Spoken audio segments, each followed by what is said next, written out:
Welcome everyone. Thank you all for joining us for our 2023 annual meeting for the Springfield Preservation Trust.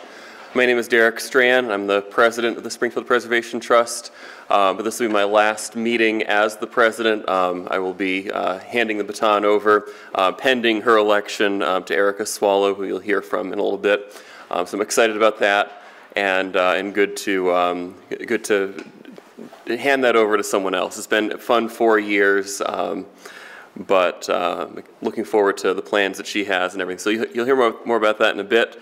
What we are going to do, we'll go through the 2023 Board of Directors and have the election for that in a moment, and then from there I will present a year in review, and then Kira will share the 2023 Most Endangered Historic Resources list. Bob McCarroll will give the CPA update, and then you'll hear from Erica as far as her plans for the upcoming year. So again, thank you all for coming. It's great to be back in person again. This is the first time we've had an in-person annual meeting since March of 2020. About a week and a half before everything shut down. So it's good to kind of be back into a regular routine, back to a lot of the same programs that we've been offering before COVID. And again, you'll hear more about that in a bit. Before we start, though, I would like to thank the Board of Directors for the volunteer time that they put into making events like this possible. And also thank Kira Holmes for all the work that she does as our advocacy and community engagement coordinator. And then also Davenport Companies for allowing us to use this beautifully renovated building to have our annual meeting this year. So with that, I'll hand things over to Mike Stevens, our secretary, for the adoption of the 2022 minutes. Good afternoon. So if you all have the leaflet with the agenda, and across from the agenda are the minutes from last year's Zoom annual meeting.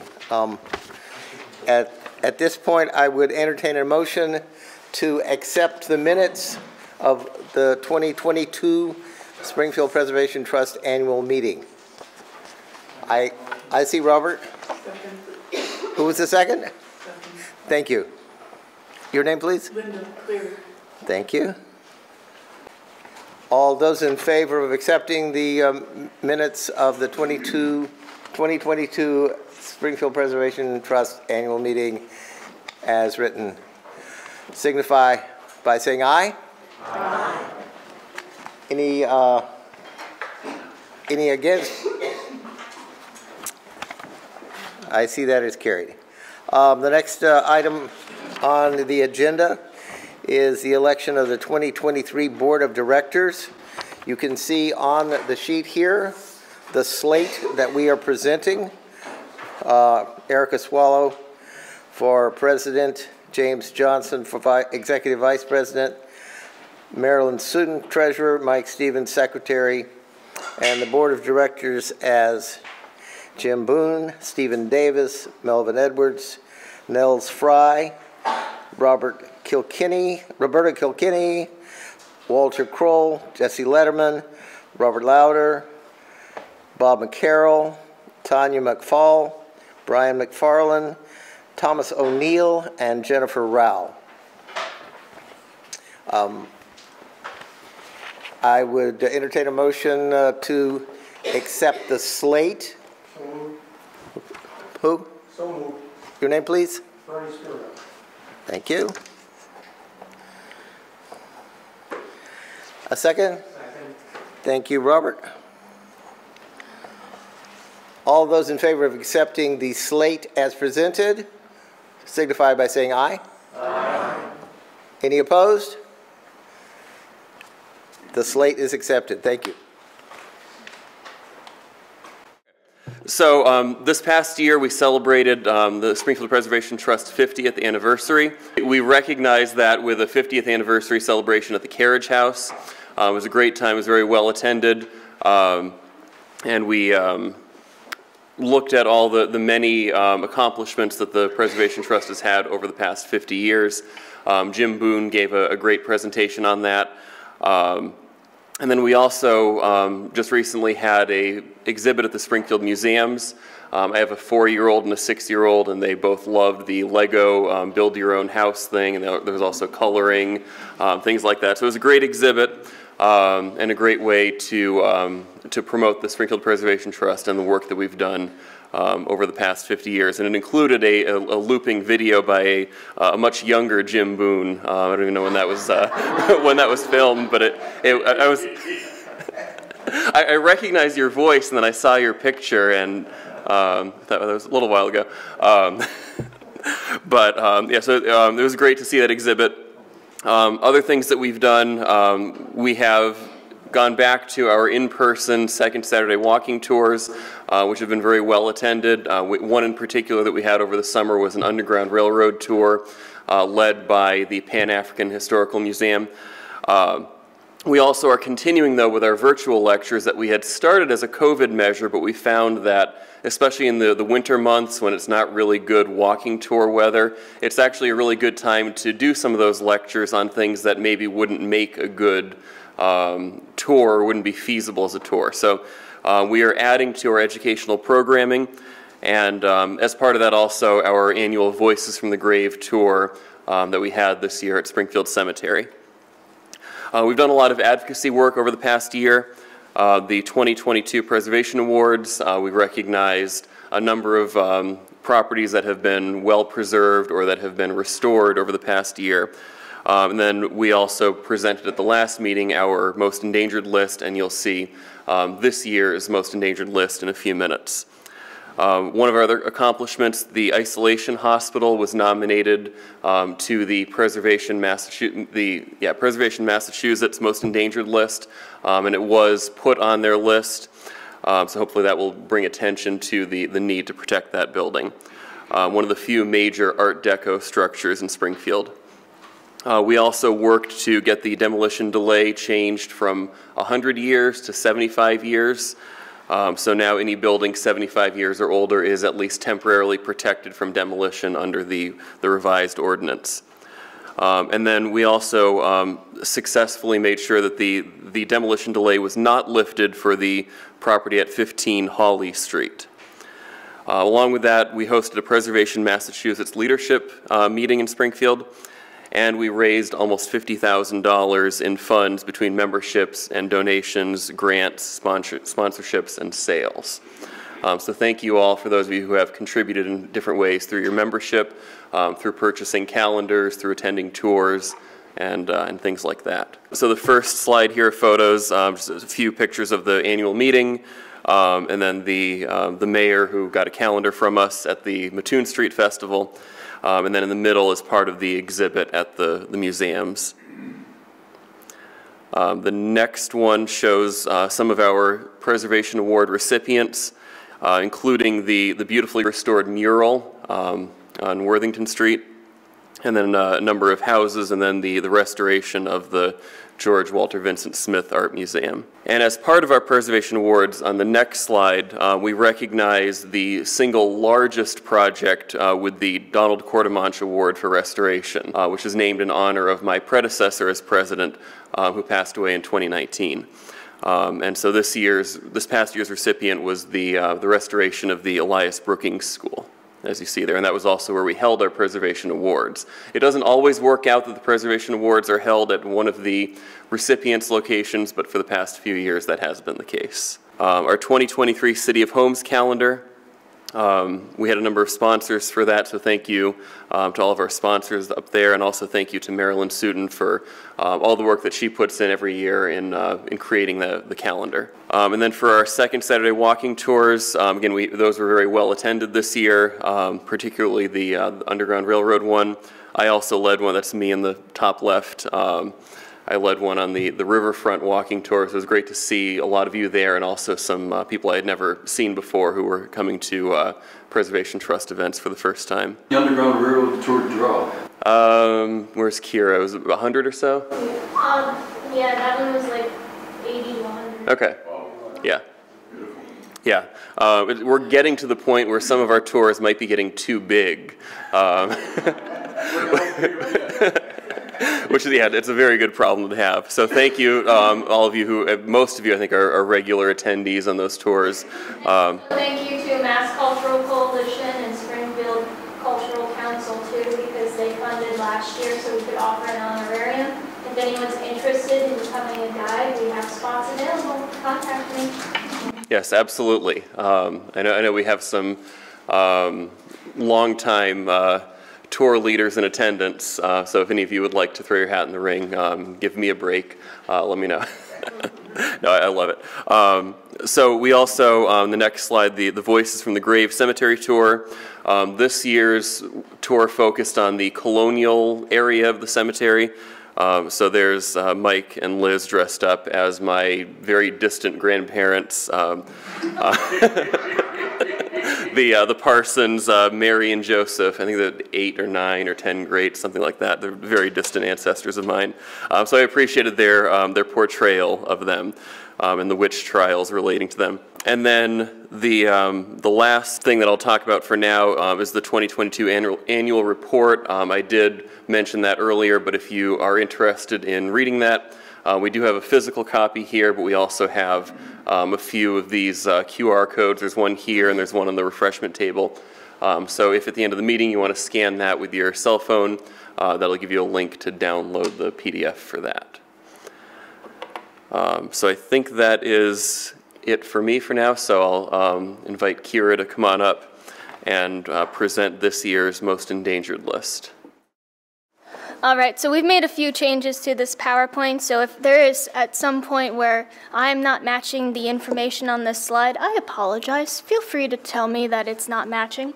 It shouldn't be, but you know, we have technical difficulties all the time. But first, I would like to introduce our most endangered list for this year. So we have 116 Mulberry Street, Thurston Munson House for 60 Byers Street, house, essentially the house and carriage house for 63 Mulberry Street, St. Luke's Episcopal Church for 145 Bay Street, Gun Block for 477 State Street, Indian Orchard for Fire Station for 87 Oak Street, Chapman and Brooks Block for 139 through 141 Lyman Street, National Needle Building 55 Emery Street, French Row Houses 174 through 184 Maple Street, Underwood Building 280 through 302 Worthington Street, David Ames Jr. House 241 Maple Street, Andrew Wallace House 201 Maple Street, Appermont Triangle and surrounding buildings, Isolation Hospital 1414 State Street, and 15 Holly Street. So let's start with 116 Mulberry Street. This circa 1890 shingle-style house in the Ridgewood Local Historical District was repossessed by the Federal National Mortgage Association. Soon afterwards, a fire caused an estimated $200,000 damage. Fannie Mae sold the house, and the new owner has replaced the fire-damaged roof. Currently, Springfield Preservation Trust has tried reaching out to the new owner to discuss potential funding. Now we're on to the Thurston Munson House on 60 Byers Street. This is, originally the building was a 2-story Victorian. In 1953, this Thurston Munson, a local artist-architect, rebuilt it in a modernist style. In 2010, the city foreclosed but did not address the leaking roof. It sold the property to a developer in 2018. An arson fire struck the uninsured building in 2020. The property has been reverted back to the city, and we are waiting for another RFP to be issued. Now we should have the house and carriage house for 63 Mulberry Street. In 1895, the local architect Guy Gercom designed a large colonial revival-style house and shingle-style carriage house for Chester Bliss in the Ridgewood Local Historical District. This property is a complex shamble of ownership and codes. The law department brought legal action to remedy violations. So, in general, this property involved multiple court cases. It has different lien rights, code violation, ownership issues. The trust has inspected the property and believes that it still has both interior and exterior features of historical significance. The carriage house will be demolished at some point. Currently, the Victoria Capital Trust has been found a company to manage the property. And if no change occurs, this building will be lost, which we hope does not happen. Then we should have a St. Luke's Episcopal Church on 145 Bay Street. This circa 1890 shingle-style church is vacant and vandalized. Until repairs can be made and occupancy permit issued by the city, the building will remain vacant. Church officials met with the mayor, who indicated the city would be willing to help once the church makes some headway for repairs. The bishop is trying to mobilize church members to start cleaning up the debris. SBT informed them of possible financial assistance. The building currently has plumbing and electrical code violations. The parking lot to the building was sold illegally, and the church is in court to reclaim that land. The bishop would like to see the building become another church or community center and is looking into several funding sources to repair the building. SBT has spoken with a broker, but no information regarding the new owner has been divulged. And also recently, squatters have broken a window and potentially have been in the building since. Now we are on to the gun block on 477 State Street.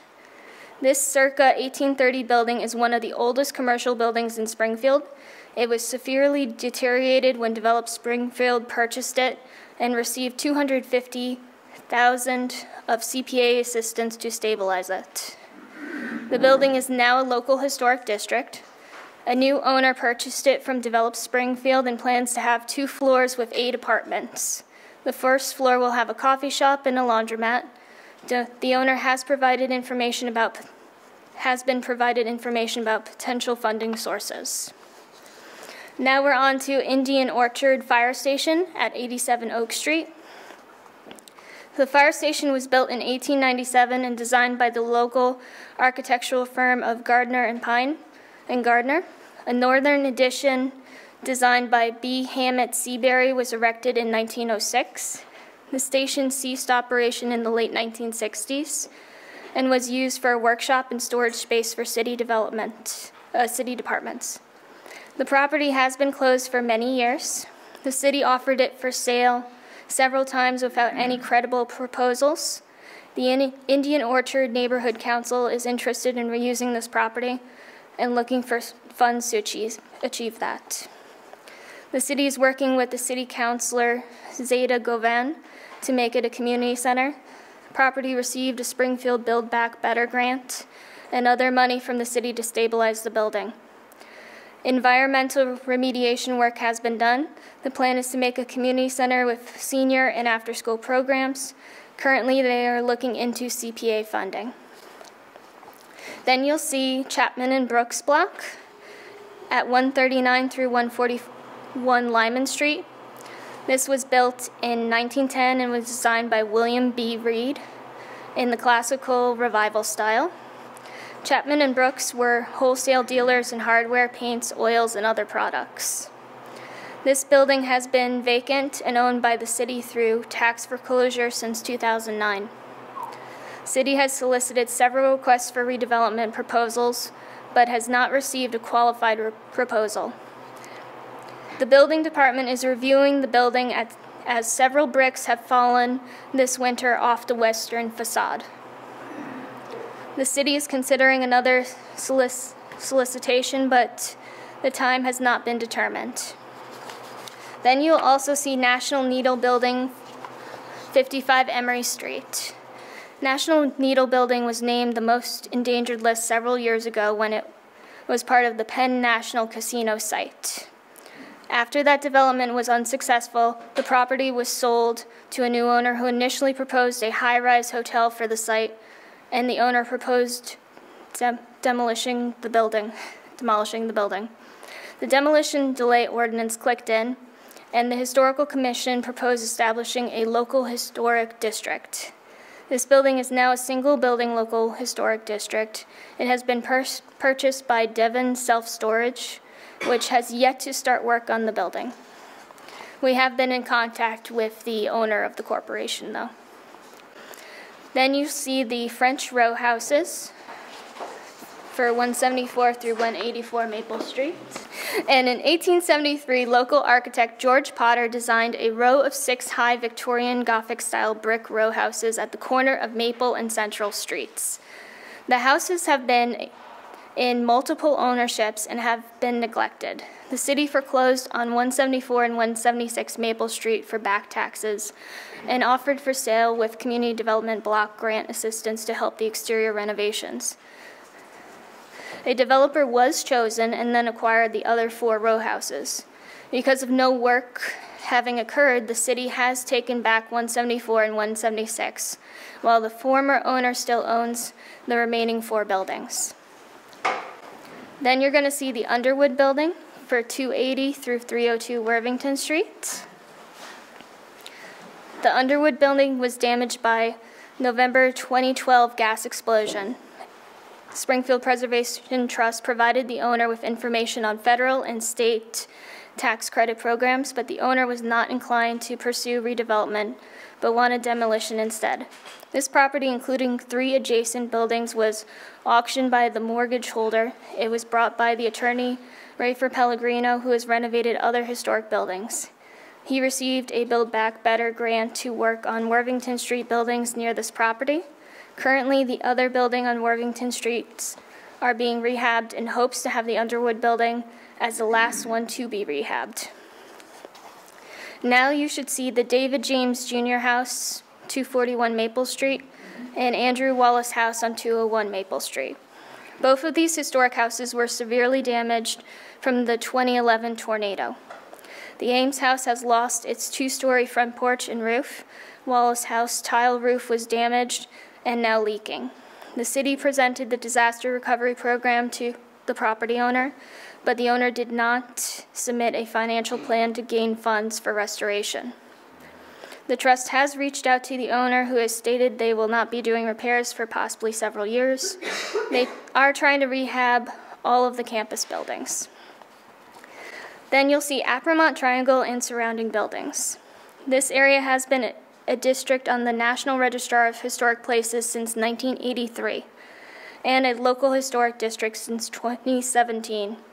It is defined not only by early 20th century commercial buildings, but also by a small triangular park dedicated to the 104th Infantry. A current city proposal completely destroys this historic space by closing Pearl Street, enlarging the park, and turning it from triangular into a teardrop.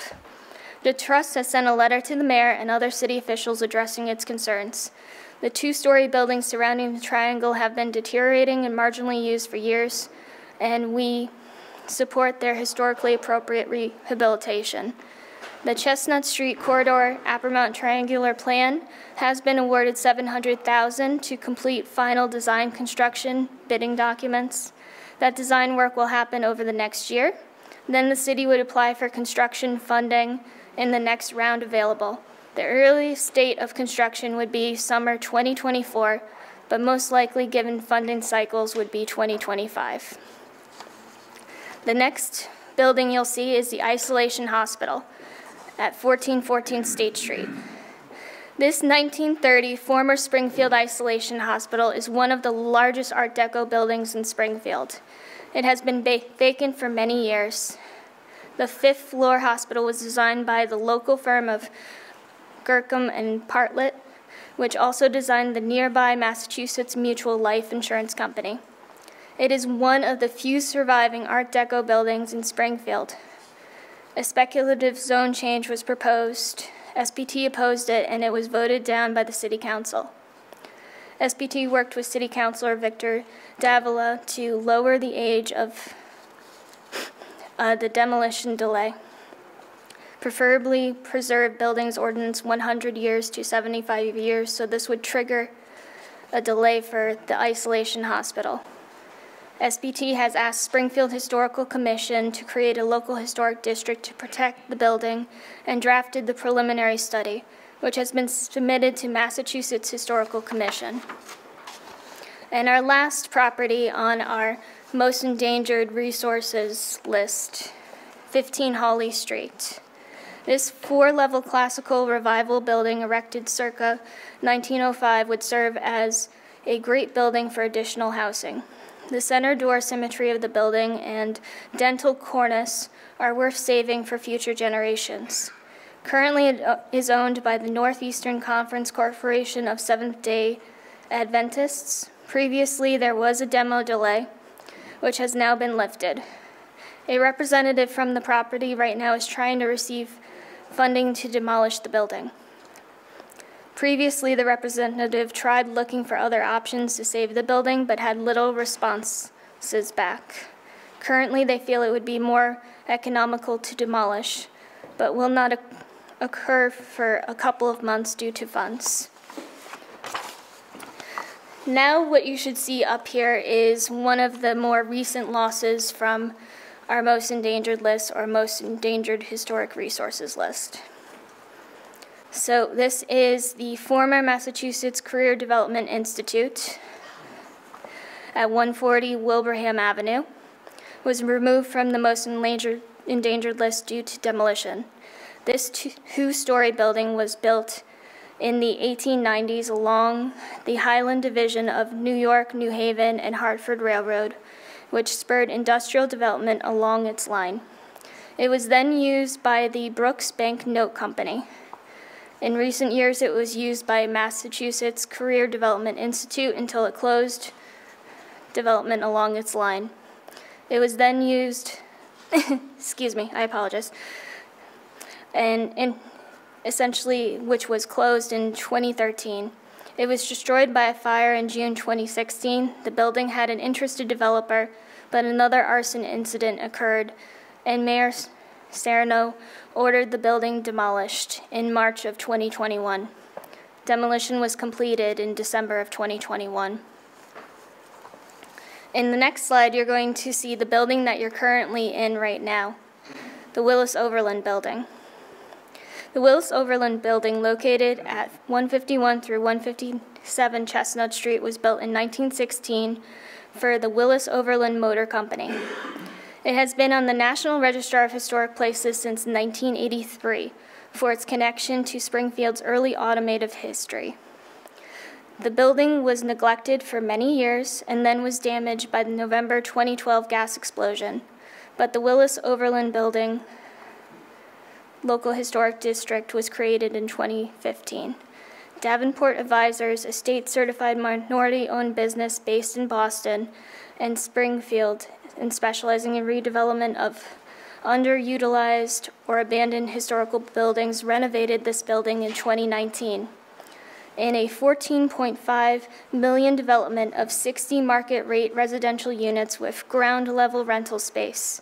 Today, the residential units are fully occupied. For its work to historic preservation excellence, Davenport Advisors received a Springfield Preservation Trust Preservation Award in 2021. They have a commercial rental for lease on the ground floor. What they would like to see on that commercial rental is a restaurant. So if anyone has anyone interested in opening up a restaurant, we would love to see that happen. Davenport has done an amazing job with this building, and I think you can all tell by being here today for our annual meeting.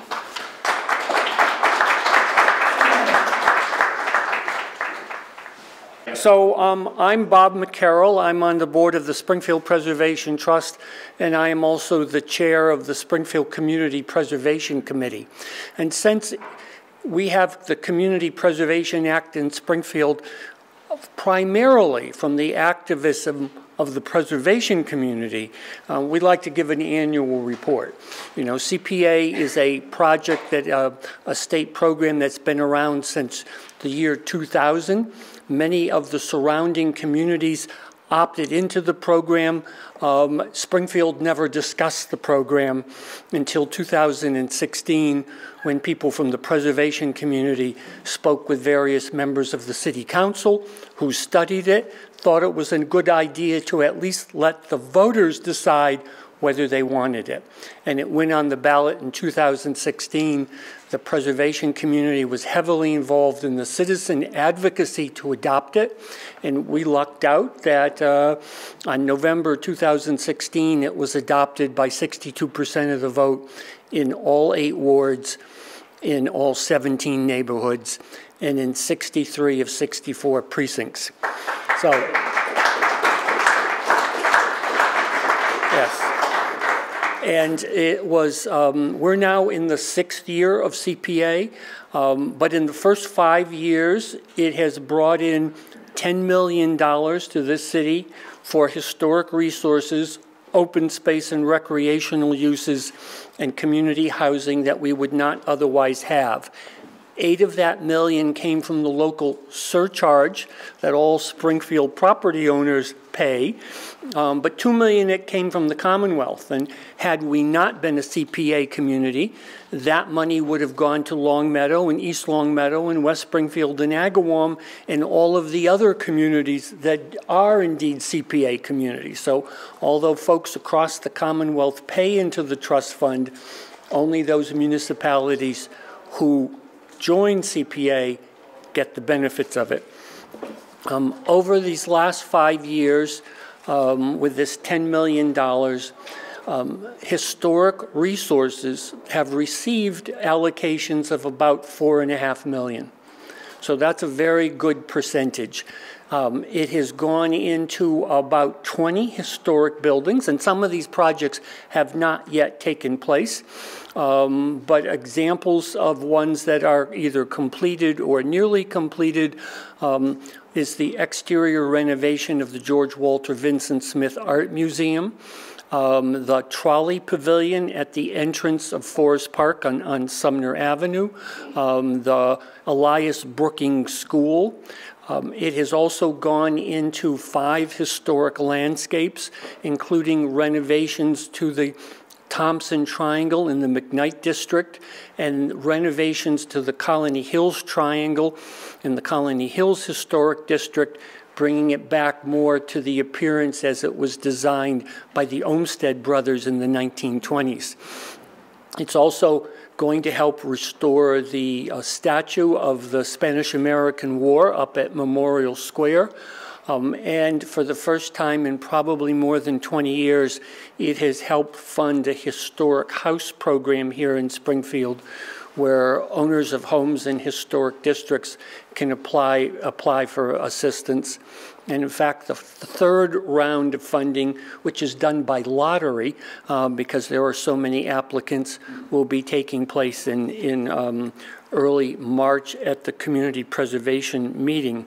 The other side effect of CPA, besides the physical benefiting of these historic resources, is that the Community Preservation Committee here in Springfield has a policy that if you get CPA money and you're a historic resource, you have to be protected.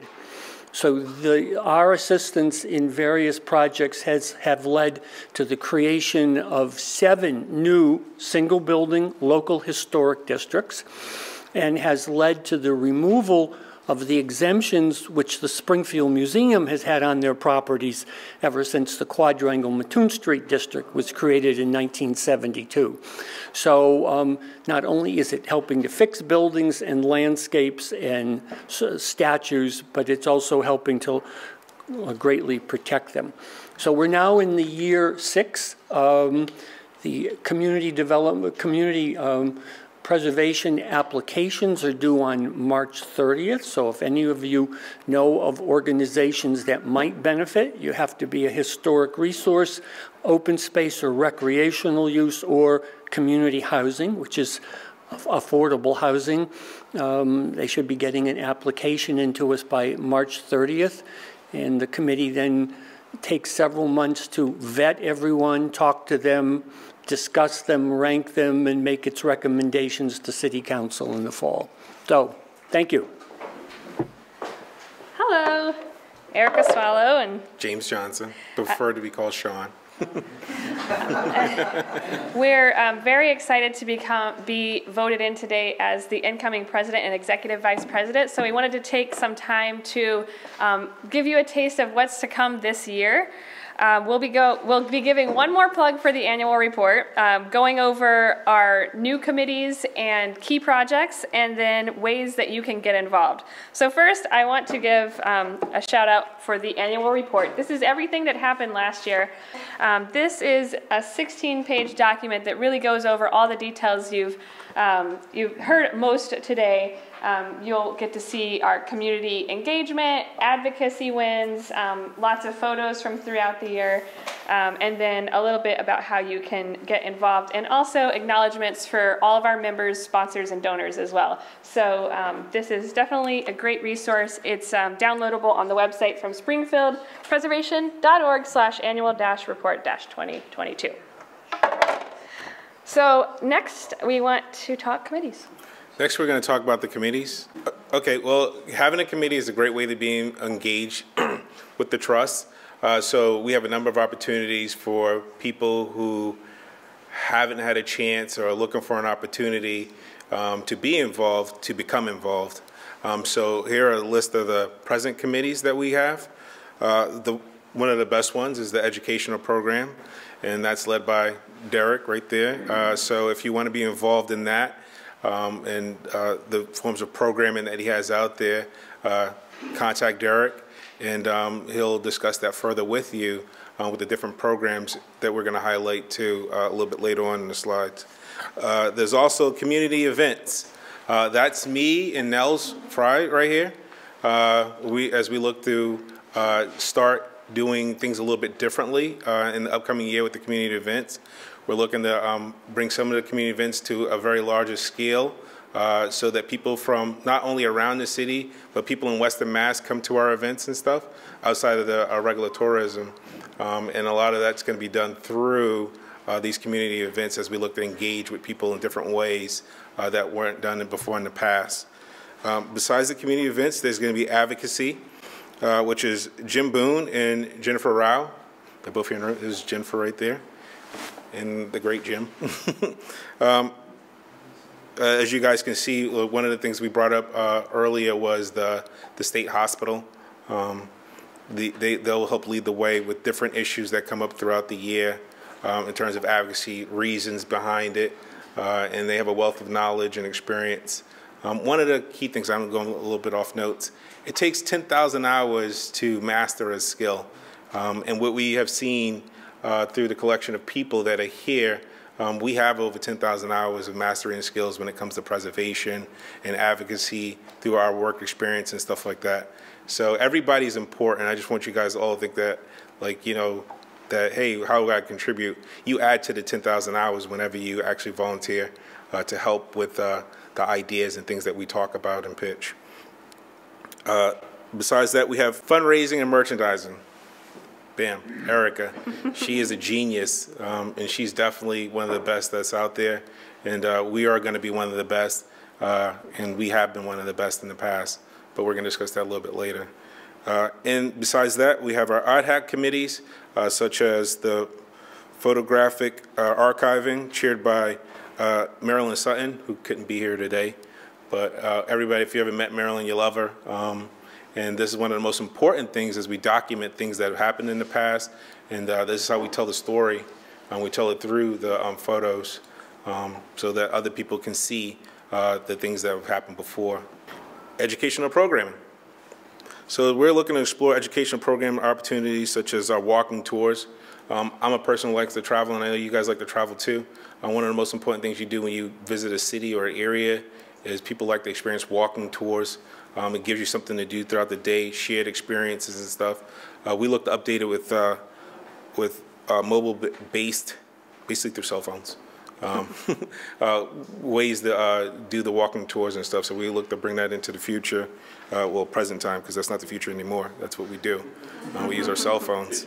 We're going to bring back, well, a lot of it stopped during the pandemic where everybody experienced the isolation.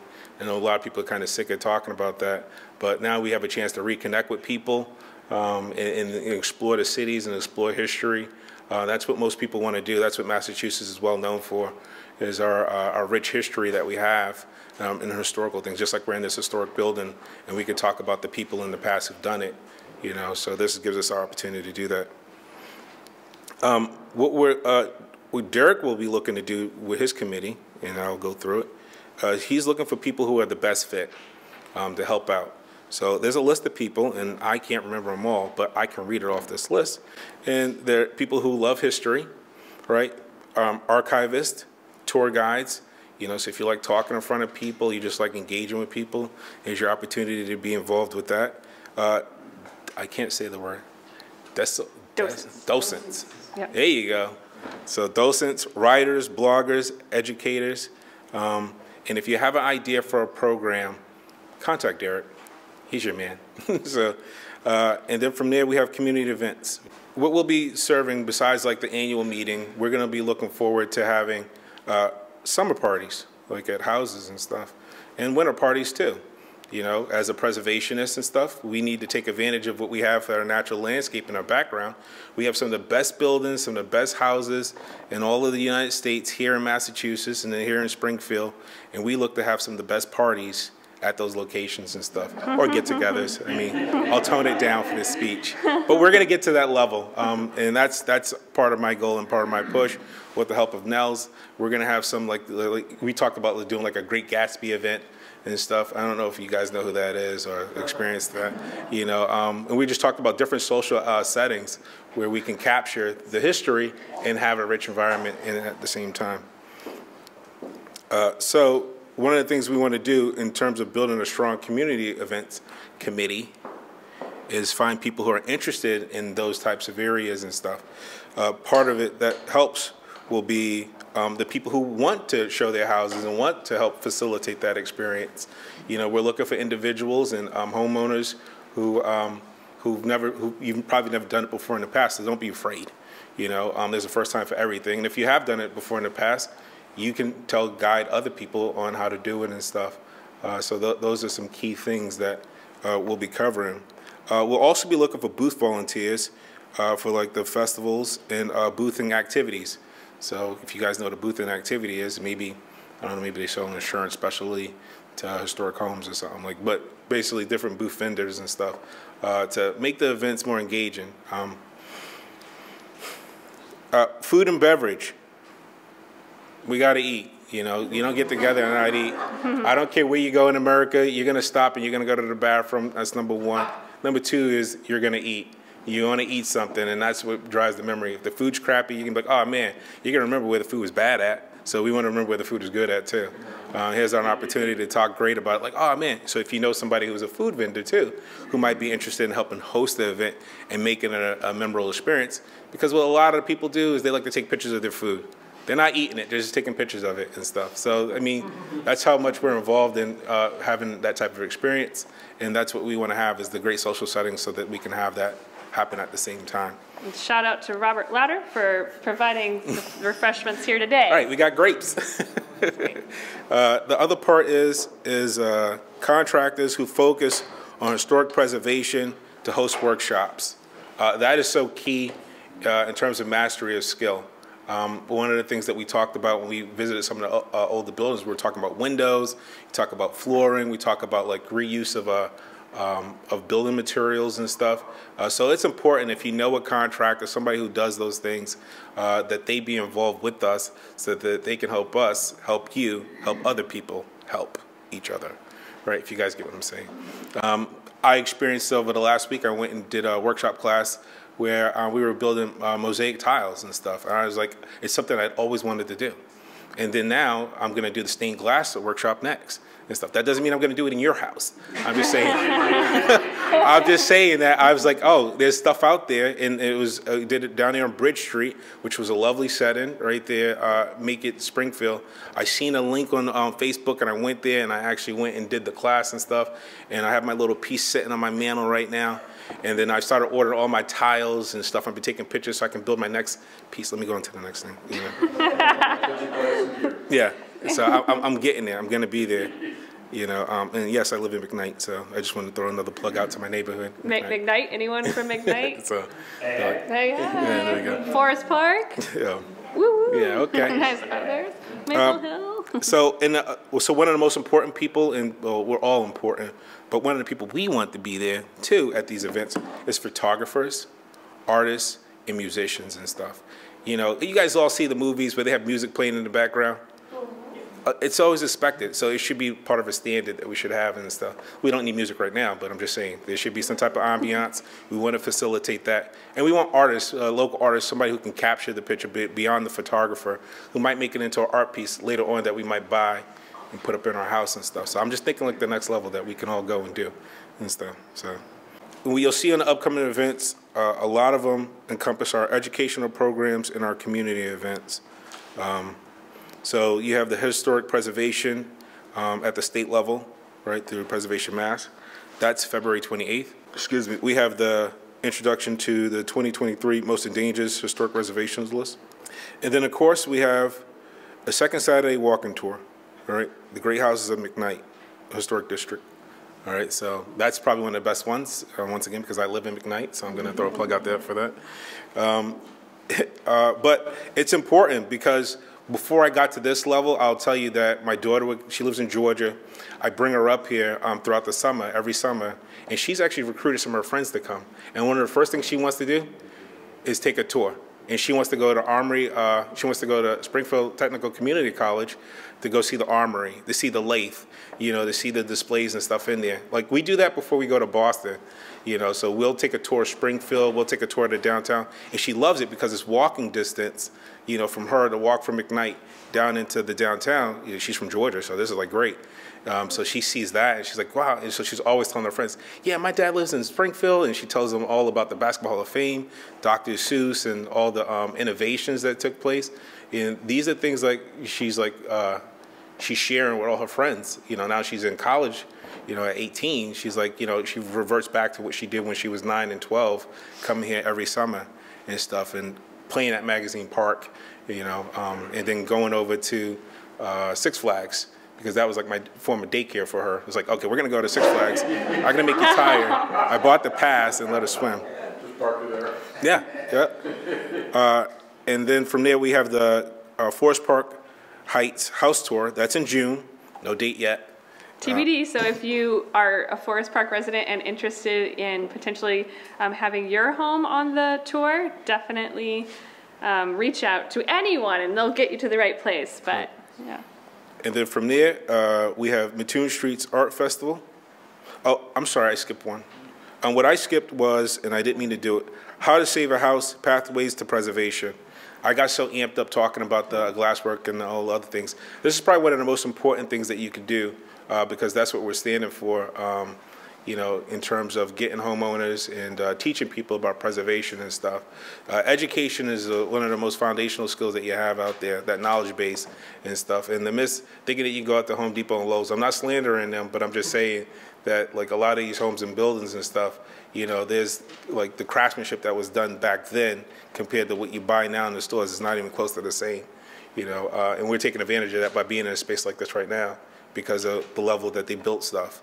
You know, we want to continue with that rich history that we have and that experience that we lived through. Mattoon Street Art Festival, that's one of the biggest events that we can all participate in.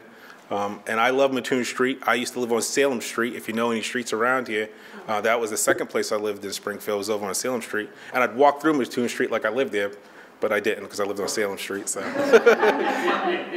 but it's probably one of the most beautiful streets in all of Springfield. You know, just when you go to Boston and you go to Mattoon Street, you see the difference and stuff. So, and then Voices from the Graves, the cemetery tour. I love those tours. Like I go to Boston, I look for them, and I come out here, I look for them. So I love the tours about the past and stuff. So we'll chat about the advocacy committee. You saw a lot of the work of that's been done this year in advocacy. Two of the biggest projects that this group does is the Most Endangered Historic Resources List and the Watch List, which you may not be as familiar with.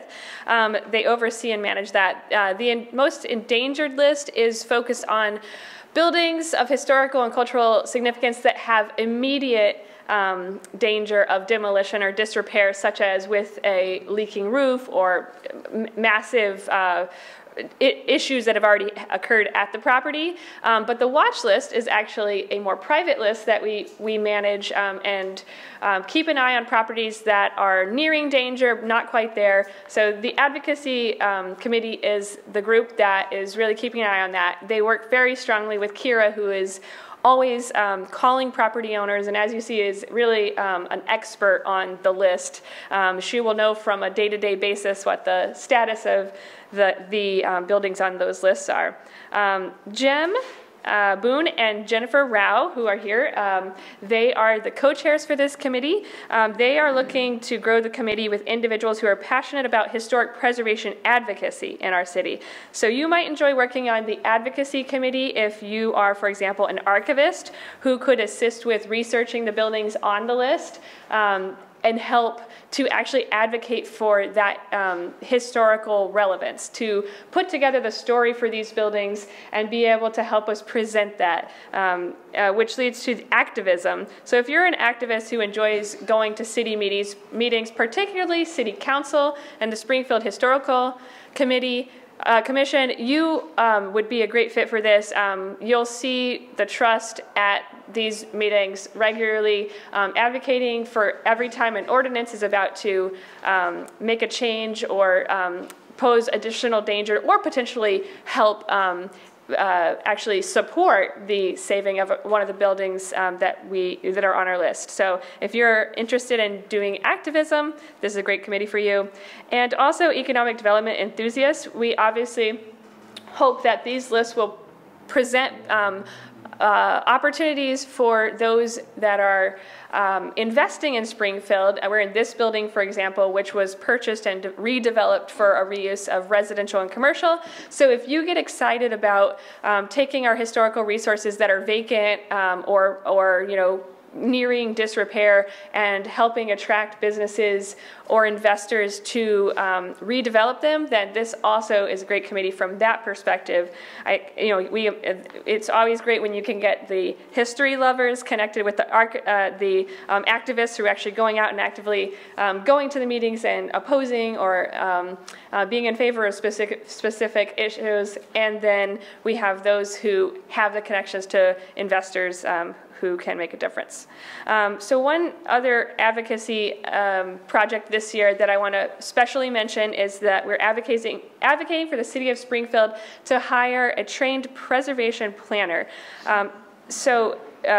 This organization was founded in 1972. Since the 70s, there has been so much positive work in historic preservation in Springfield, the creation of so many historic districts, and we just heard from Bob on the CPC. That is great, all great work that's going on, but the vast majority of that work is through volunteerism, which is wonderful. It's fantastic to have civic engagement and to have all of us here talking about how we can preserve Springfield's history and its historical resources, but it is not the type of work that's sustainable when you have volunteers doing it. The Springfield Historical Commission is the singular organization on the municipal level that's involved in actually managing and creating ordinances that affect historical resources. But that is the only commission that is fully volunteer-based. They don't have anyone who is a trained preservationist overseeing that work. So one of the ways we can make sure that after all of us are gone, or the next generation is coming along, of course that volunteerism is great, but one of the ways we can make sure that our city continues to put an emphasis on historic preservation is to make sure we have somebody on the city, at the city that actually does this work. So if you haven't already seen it, there is an article in Mass Live that points to some of that starting work that we're doing, and we do think this is a great year for that to happen. I'll just note that we are the city of homes. We all are aware of that, and the big, great asset we have is our architectural and historical significance to continue our city having a relevant place in history, we have to make sure that we preserve those resources. That's why we exist. That's why we're all here and are very passionate about this work. So we hope that you will help us in that specific advocacy effort this year. You'll definitely be seeing that committee at City Hall, and I'm talking to our representatives about that. Next up committee to talk about is fundraising and merchandising. I'm really excited about this particular committee. As you heard, last year we raised, in the calendar year of 2022, just under $50,000 through all activities. We would, I guess this is later, I was going to say it, but we would like to double that at a minimum for this year, and we'll be doing that through a couple key initiatives on this committee. One will be focused on getting greater sponsorship. So only 10% of our income from calendar year 2022 was from sponsors. The vast majority of our funding comes from our membership. And so we want to start engaging outside of all of the people here today, corporations and larger donors who are interested in historic preservation to have them be annual sponsors. So one of the big initiatives will be developing a tiered sponsorship. We don't have that right now except for the City of Homes calendar. That has a tiered sponsorship, but it's only for sponsoring the calendar. We would like to develop a sponsorship program where we're able to approach a large donor or corporate sponsor and give them an opportunity to showcase how they could be involved with our organization over the course of the entire year and fund the great work that we're doing for advocacy. Some of the types of individuals or talents that our committee will really benefit from are those who are skilled at or interested in grant writing. Right now, Kira completely does all of the grant writing and grant research. She has a very broad role doing community engagement and advocacy. As you just saw, she's spending a lot of time with contacting property owners and keeping up the status of all of these events. She does all of our social media. She's the key planner of all of our, the logistics for our events. She would, with venue obtainment, she literally was probably dragging chairs here today. Those sort of efforts. I know a couple other people on the board were also dragging chairs here, so I don't want to minimize anyone else's role in chair dragging, but Kira does a lot of that. So we would like to expand our organizational expertise in grant research and writing. So as of last year, we received in total $1,000 of grants. I think we can enhance that. Already in 2023, it has nothing to do with us, or still under Derek's leadership, Kira has obtained nearly $7,000 in grants, and I believe we'll continue moving that number up and up this year.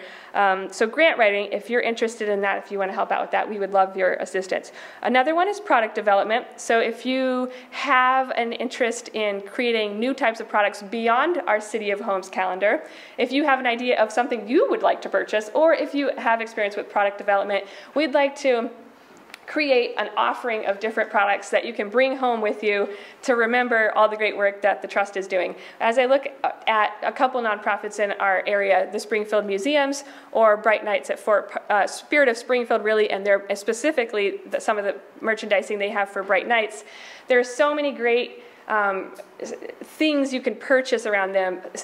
For example, history books created by the Springfield Museums, or Bright Nights has a couple of retrospectives of the first 15 years of Bright Nights, first 25 years of Bright Nights. So those sort of historical documentations, ornaments for holidays, or apparel, hats for all those walking tours you're going to be going on this year. All of that type of merchandising can help us raise funds and also make ourselves more visible out in the community. So if that's something that gets you excited, that's another one. Marketing and public relations and writing. All of these have to do with storytelling. In order to get larger sponsors and donors interested in our work, that storytelling element is a big piece. So if you are interested in those areas, this could be a good fit for you. And fundraising and corporate sponsorship. If you have experience with any types of activities in those realms, of course you would be a perfect fit for this committee.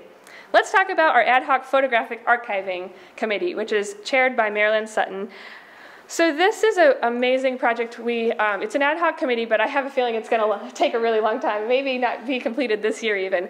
We have so many photos from the beginning of this organization back to the 1970s of all of the home renovations and rehabilitations that we've done, all of the walking tours, but many of them exist on slides that are in those round decks. So this committee, its largest effort this year is digitizing all of those photos. And Jim, how many photos would you estimate? Between 1 and 2,000. 1 and 2,000 slides. So I know I am particularly excited to see some of that work from the 70s and 80s that's just like locked within these little slides. This will very much help us tell our history. And that's the kind of stuff that, me as a volunteer myself, that I get excited about, and that I think that donors get excited about too. I mean, I'm not sure if you knew that the Trust, back in its day, has done renovations on 10 homes, mostly, or if not all, in McKnight. Yes. So all of that is captured within these slides, and I can't wait to see the before and after pictures of those too. So this committee is doing that work, but also, we are basically living history right now. 20 years from now, people will be talking about what was done in 2022, what was done in 2023. So we have to continue to keep track of what we're doing. So a couple skill sets that would be great on this committee are photography. Even if you're a novice, that would be a step up from us not having a photographer here today, for example. I even took some cell phone photos, which will be, which we'll have probably shared out. Digital organizing, so I know some people don't really like to play around on Google Drive, but if someone out there is super excited and like fanatic of that type of work, we're going to have thousands of photos to organize in a way that's easy to find. And then just brute force volunteering on this one. So Jim is single-handedly using a little Kodak scanning device to put all of these in. He claims he can do it all himself, but I personally would like to recruit someone who just is really into brute force volunteerism and has a couple hours to help out here and there to help get all of those on record. So we'll go over our big initiatives and then ways you can get involved, and we'll move on with the show. Big initiatives, first of all, I mentioned earlier, we would like to raise $100,000 in funding this year. We're going to do this through our tiered sponsorship development, where we'll be able to go out, take resources like our annual report, show the great work we've done in the past, and be able to tell our story for larger donors to get involved. We'll also be and as I mentioned, that only is 10% of our revenues right now, so I think we really can expand that. And then we'll also be working on grants as well. And back to me. So one of the big things that we can do is boost our tourism, right? So right now, according to what's seen out there is that when you look at the best downtowns of all of Massachusetts, Springfield currently is ranked number 7 and 8 for best downtowns. We're in downtown, and you can see the number of opportunities that we have to go from 7, and we should be at least number 3. When you look at the size of the population compared to the other cities out there, a lot of the key factors was historical, how people, the look and feel of going through a historical area. So it wasn't necessarily the businesses that were there. It was the opportunity for people to be engaged in the atmosphere of the buildings and taking pictures, because that's what they want to remember when they go through there, and understanding the historical references and stuff. Just like I was sharing earlier, my daughter loves coming to Springfield, and she loves bringing her friends to the Armory. She loves going over there and seeing Dr. Seuss and stuff. Where else in the world, like, because everybody, well, I won't say everybody, but a lot of kids and a lot of young people grew up, and they're still in the school systems talking about stories about Dr. Seuss. And then for you to be able to come to the city and then take that storybook and make it into real life by going into the museum and stuff, it's surreal. And that's the feeling that we get when we get to walk around downtown and then talk about the people that came there before us. That's one of the feelings that people had this summer when they did the when they do the tours in the summer and stuff. So it's really just marketing, and we're only 15 minutes, 20 minutes, depending on how you drive from an airport, right? The parking at this airport is way better than Boston. Okay, so for you to come into the state of Massachusetts and start off in Springfield, well, you already got cheaper parking. and then get a rental. And you can go to Boston during the day, see all you want in Boston, and still come back out to Springfield. You can visit all of Western Mass, day trips from Springfield. Why not? Situations are unimaginable. It is. You can go to New York from here. I mean, we do it. I mean, I'm not saying stuff that I don't do. I'm telling things that I do. I go to New York. I go out there for lunch or whatever, and dinner, and I can come back to Springfield. I can go out to Boston, hang out there, and come back to Springfield. I choose to be out here because I want to be out here, because I don't want to pay living in New York, and I don't want to pay living in Boston. This is like one of the best locations, and all we got to do is finish our downtown. So. It's easy, guys. Come on. Yeah, but the historical preservation, that's what adds to the atmosphere. The story of the homes, the story of the communities and stuff. You know, the little communities, they've had the advantage where they didn't have that much to focus on. We've got a lot to focus on. But we've got enough people to focus on it and stuff. And we have the opportunity, you know. And like I said, we have the experience with you guys and everybody's help in here. We can drive that. We can become number 3 in the state, you know. And I don't think that's a far stretch. You know, because I know we can be better than Lynn, and I know we can be better than Worcester, you know. Those are higher on the list that he's talking about. Yeah, in terms of rankings. It was for...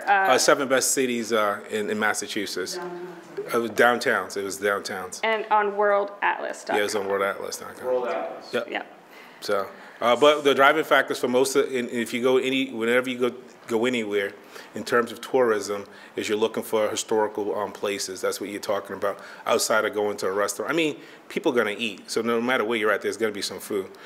People go to the largest McDonald's, not because it's McDonald's, it's the fact that it's the largest one. That's the only reason you're going there. It's no different than the one down the street.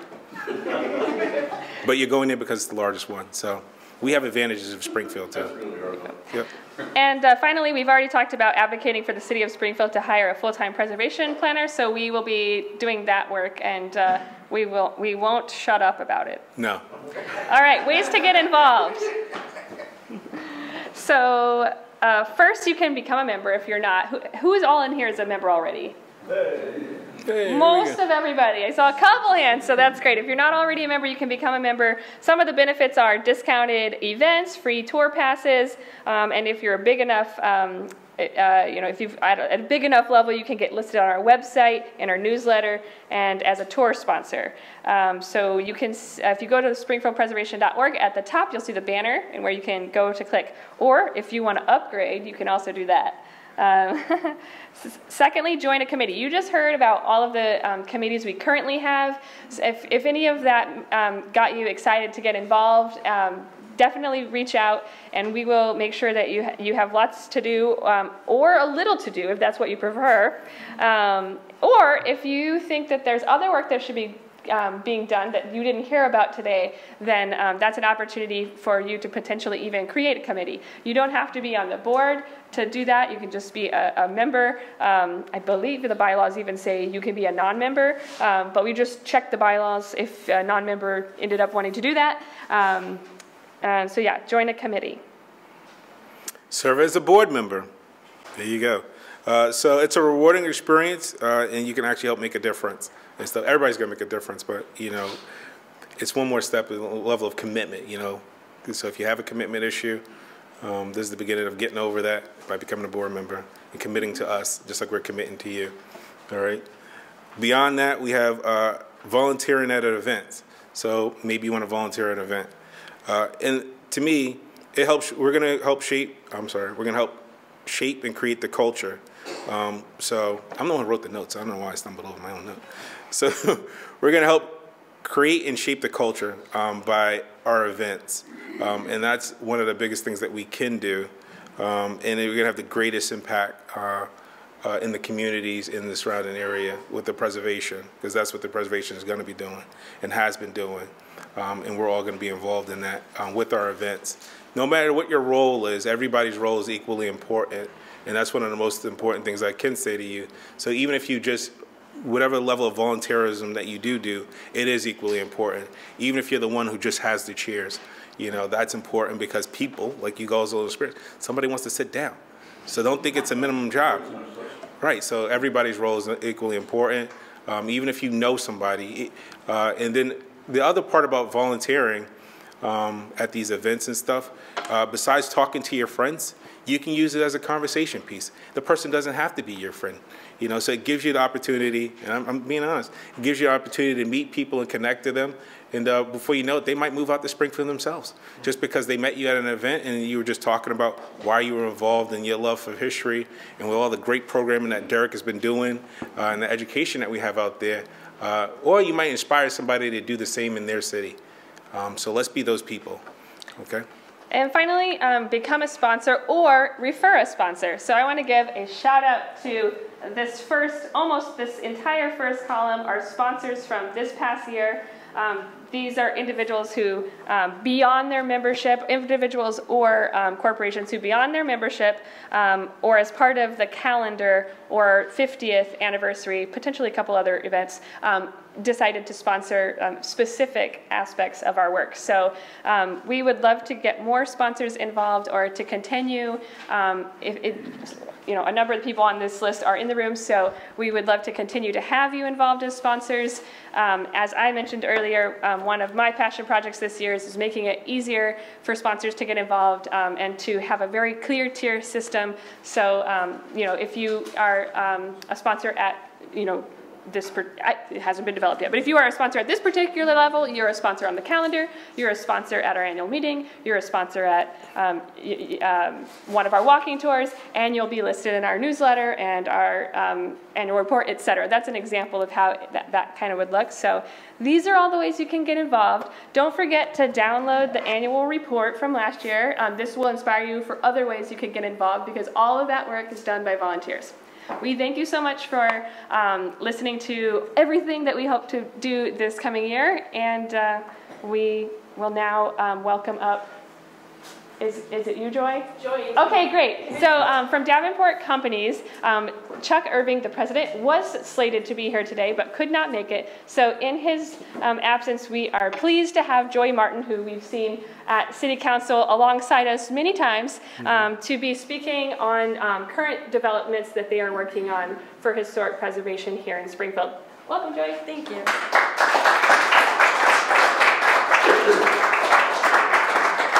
I know it's towards the end, so I'm not going to take up a lot of time, and I apologize that Chuck couldn't make it, but he's dealing with a few things that have come up related to some of the properties that we have.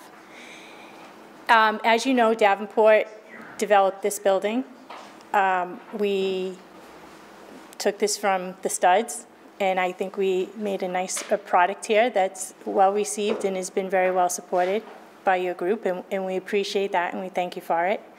I also want to let you know that this community space that you're using now, while it is for the tenant lounge, this is a historic preservation project, and so will always be available for when you need it for your various committee meetings or any other events that you would like to have or host here. We would be happy to welcome you here and make arrangements for that.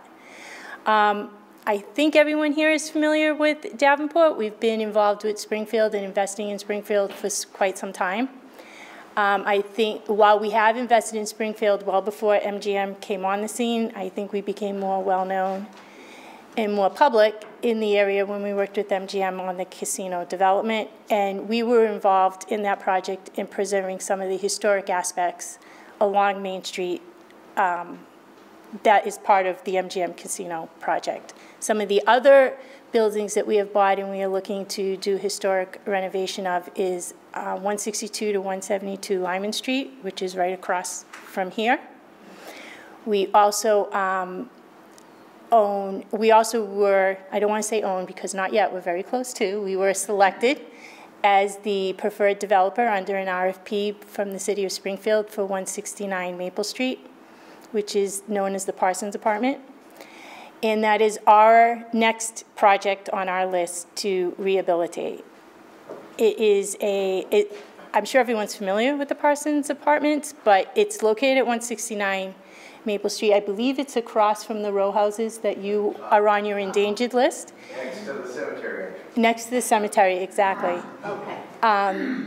As you know, the city had put out an RFP for that building. We responded. We were accepted. And we are going to revitalize that building into 12 three-bedroom housing units. They will all have washer and dryers in each unit, very similar to what's here.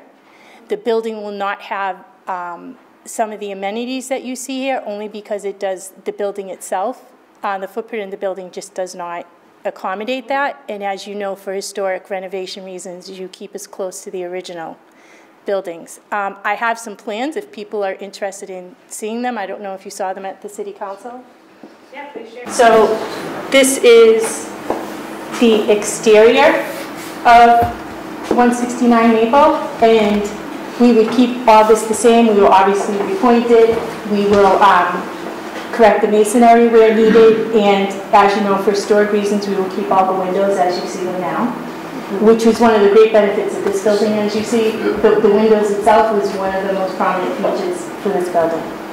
And some of the improvements that have been approved by Historic in City Council is we will obviously take care of some lighting for safety purposes, and we're going to reconfigure the front of this entrance so that there's some plantings in the front and that it is more handicap accessible to get in and out of the building. And then to talk about what we're doing in the interior of the building, these are very large. These apartment buildings are very large apartment buildings. And as I was discussing with someone earlier, many of them are, well, all of them are 3-bedroom apartments. And they are very large apartments. They have some extra room in that some of these apartments are dated back to when you had maids' quarters or health quarters. I don't know the correct, I apologize, I don't know the correct term. I don't want to. I thought it was staff. Staff quarters, that was there you go, yes. And so what we have done is been able to take those staff quarters and use them so that all these apartments will have 2 full bathrooms and a washer and dryer in every unit to a size that is comparable for a 3-bedroom apartment. A lot of the detail in these apartments, which we would like to be able to show you at a later time, is, you know, there are a lot of cornices and a lot of the molding, crown molding, and other things that we will preserve and that we will keep. So a lot of the, while it will be modernized on the inside, a lot of the design that you will see and a lot of the detail will remain. So we think that they will be very nice, stately, large apartments that will be suitable for families. They will be market rate housing, but we do feel that what we're bringing to the community is, at the same time of providing a historic rehab, is just an opportunity for families to have some rental options for housing, because it is hard to find 3-bedroom apartments that are within the right rental range for Springfield. And then, as you know, we own Davenport Square is what we call it, but it's where the CVS is on the corner of Main and Union. And right there is where we have the MGM daycare. We also have a small doctor's office, and then we have that 2-story house that's at 141 Union Street, which is also an historic building. And we have kept that up, and we are renting that to tenants, and we are slowly making improvements to that house so that we can, we're going to fix up the facade and do some other things so that we can get, we want to get a plaque out there and recognize the historic significance of that house as well. And I don't know if anyone has any questions of what we might, yes? On the building you just presented, where is the parking going to be? The parking is going to be down the street from it on Central Street. Oh, okay. When we received the RFP, we received a vacant lot that is located on Central Street. And what we are going to do is offer parking here for the residents, and it will be properly landscaped, and there'll be a fence and lighting for security purposes. And we will work with the neighbors in that area to make sure that it's something that they feel comfortable with and that they want to support. 2 cars per unit? Right now it's 1 car per unit, and we're looking for other ways to, it's going to be a little bit tight, but we're going to look for other, we have some other options as well to expand the parking, but at least for there, it's where people will have a place to stay. We were approved for a zone change to allow that to be parking to service 169 Maple Street. Thanks. Yes? Is there first floor retail at that location? Not at 169 Maple Street, there won't be. There's just not anywhere to accommodate that without materially altering the building, which we don't want to do. I just thought I saw it in the sketch. Oh, no, we wish there were, but no. We do hope to make arrangements for this unit to have some of the features that you see here, like secure lockers for mail packages and deliveries, and maybe offer, in lieu of things like a gym and other things, some concierge services to, for cleaning, grocery deliveries, just some convenient ways for people to, shop the way they shop remotely now and have a secure place for things to be delivered. Yes? Davenport focuses on historic preservation. Can you talk about why you all chose that as a specialization? Well, Davenport started out a very long time ago, I would say in the 70s and 80s, building Walmarts. And then we moved on to building commercial and retail tenants. And then as we started working with MGM in Springfield and we started looking around, we realized that there was an opportunity to kind of do things twofold, to expand into the residential field and to build apartments, but to also preserve and take advantage of what's off, preserve buildings and have them here for future reuse. This was our first project of that kind, and we were supported very well by the city. We were supported very well by this neighborhood association here. We were supported very well by you guys, the Preservation Committee, and we had a great experience. And I'm not going to lie, to our surprise, we really enjoyed it. We thought it might be a little bit of difficulty because anybody who's dealt with some of the paperwork that's involved in historic renovations, some of that's hard. But as I always joke, we have two project managers, Chuck and Juan. They're the ones that have the vision and can see what they can make out of something that's here. And they envisioned all of this. A lot of the materials that you see around you are reuses from what was in the building, from the grates behind you to the elevators. We didn't even clog up that, what you call a quiet room that was in this lounge. The pitches that you see around the building, some of them are art pitches, but some of them are pitches that are of Jeep Willy vehicles themselves. So where you see wheel hubs and steering wheels, those are all from Jeep Willy cars themselves. So we had such a great experience with this that we decided we wanted to keep going. So in the process of doing this, we purchased Lyman Street for future development. And when the opportunity came along for Maple Street, we took that as well. And we just think that it's a great opportunity for us to do twofold things, to offer housing at a rent that is reflective of the economy in Springfield, not reflective of the economy in Massachusetts or Boston, but the community that the buildings are located in. And then a chance to revitalize existing buildings as opposed to tearing them down and starting over. Could you speak to the development you're building on Lyman Street? It's not the building we have on the most of danger, is it? No, it's not. Why not? I don't know. That's next. So Lyman Street, our intention is to develop that building, whether it's a mix of retail and housing, or if it's a mix of office and housing. Which building is it? It's the old Conklin office building. What was the number? 162 to 172 Lyman Street. Is it that great thing there? It's the large, do you know the building that has the mosaics on the side? It shows people walking up the stairs. Okay, it's that building right there. Oh, okay, great. Oh, yeah, it needs that. Yeah. Some of the problems with, so that's a very, very expensive rehab. Yeah. And so we are exploring different ways in which that can be done feasibly. One of the strongest challenges with that building is that it is not structurally sound. Ooh. So even before we start, we have to make the building structurally sound.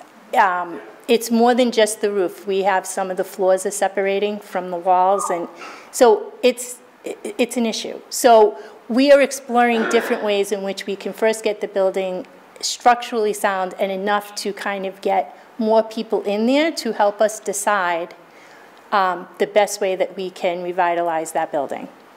And as you all may have known, we were slightly delayed for about a year or two as we opposed the impending junkyard that was going to go there. I don't know if everybody remembers that. Okay, so we had a slight pause on that so that we could deal with that situation. And that situation has been resolved? That situation has been resolved in that there will be no junkyard there. Oh, yay! So we're very happy about that. Yes. Yes. And then it continues to make that an opportunity for housing. But with the junkyard there, we would have had no opportunity for housing because it's very hard to sell that.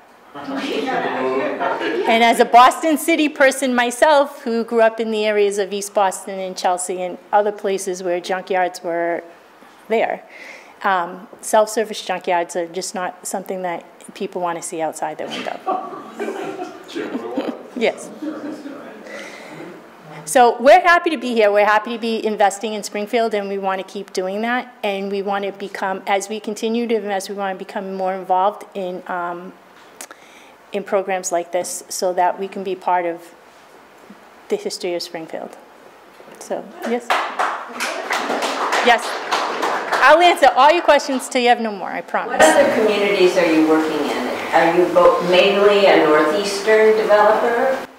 We're throughout New England. Uh-huh. We do have some office and warehouse products that we do out in the west, in Phoenix, in New Mexico, and other things, but those are from our industrial portfolio.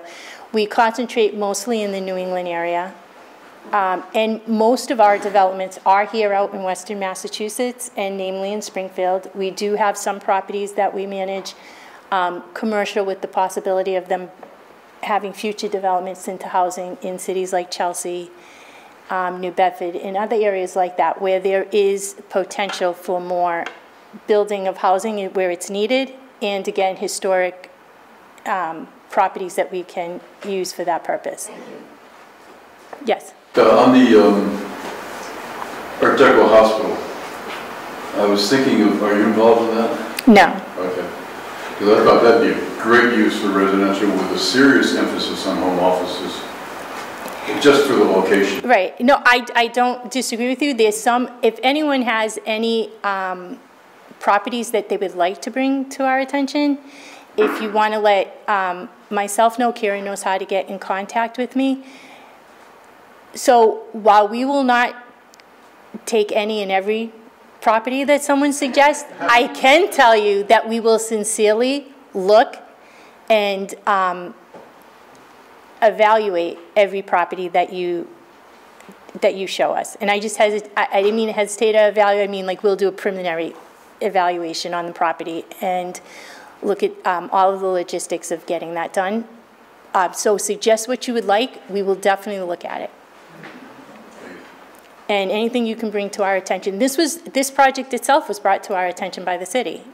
We would not really have known about the potential of this building if we hadn't had someone from the city reach out and help us put us in contact with the owner who was looking to sell it, but needed to sell it in a way that it fit within the historic district rules.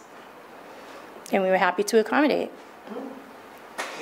And just my one last thing in case my boss is watching, we are 95% leased, and we have retained a lot of tenants, and people here seem to have a happy experience, so we're very happy about that. And if 169 works successfully, our goal is to move across the street and explore those row houses for a possibility of going forward. But one thing at a time. Thank you. Behind you, maybe a restaurant someday? And right, but maybe. We're working on that. Our goal for that space there. I mean, I want to make. We could put anything in there. We don't want to put anything in there. Right. We want to put something in there that is a good amenity for our tenants, and something that provides a sense of community for the various buildings, apartment buildings that are here. We had several conversations in building this building with the neighborhoods and some of the condos and other apartment buildings that are here. And one of the things that we heard is that they would like a central place where people can gather and kind of get together and talk. And that's what we want to offer here. So we'll, you know, I talked to someone about possibility of an art gallery. There are many ideas we have thought of, but we're looking for someone that is local and would like to have this opportunity. And again, we want to do something that is thoughtful and good for the community. You know, we're commercial developers. It's very easy to slap somebody in there and say, look what we did. But we want to be thoughtful and purposeful about what we put in there. Thank you.